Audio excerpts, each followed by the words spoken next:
एक आम दिन, एक आम शाम, लेकिन रात में सब कुछ बदल गया। केस मेरठ का है, जहाँ पे अमित कश्यप नाम का एक आदमी रहता था, जिसकी अचानक से मौत हो जाती है। मौत की कहानी ने सबको हिला दिया, क्योंकि उसके बेड के पास एक सांप पड़ा हुआ था। कहानी ऐसी बनाई गई कि अमित की मौत सांप के काटने से हुई, लेकिन असल कहानी कुछ और थी। अप्रैल 2025 की यह कहानी है, जहाँ पे अमित कश्यप अपनी पढ़ाई कर रहा था, लेकिन उसकी वाइफ रविता के दिमाग में कुछ और ही चल रहा था। बॉडी पोस्टमार्टम में गई तो पता ये चला कि अमित की मौत सांप काटने से नहीं हुई, बल्कि उसका गला घोटा गया था और गला दबने से ही उसकी मौत हुई। बस इतनी सी बात जानने के बाद पुलिस अपने काम में लग गई और इन्वेस्टिगेशन के ड्यूरेशन में ये पता चला कि अमित की जो वाइफ रविता थी, उसका अफेयर अमरदीप नाम के लड़के से चल रहा था। अमरदीप अमित का दोस्त ही था। अमित को इन दोनों के अफेयर के बारे में पता चल गया था, जिसके बाद उन्होंने सोचा कि इस लड़के को साइड में हटाना पड़ेगा।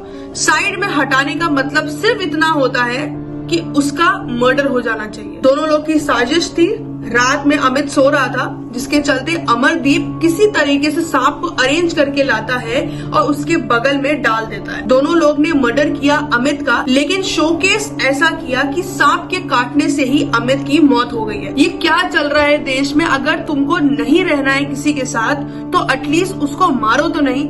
वैसे भी तुमने अफेयर करके उसकी आधी लाइफ तो बर्बाद कर दी है कि वो आदमी इसी ट्रॉमा में रहेगा कि उसको चीट किया गया है। लेकिन उसी इंसान को मारने का क्या कारण है, ये मुझे आज तक नहीं समझ में आया। अगर आपको नहीं रहना है किसी के साथ तो मत रहो, अपनी चीजें कह के गायब हो जाओ, ज्यादा बेटर है। लेकिन किसी को मार डालना ये किसी तरीके का सोल्यूशन नहीं है। ये बहुत ही ट्रेंडिंग केस चल रहा है। आपके क्या थॉट है ऐसे केस को लेकर, हमें कमेंट में बताएं।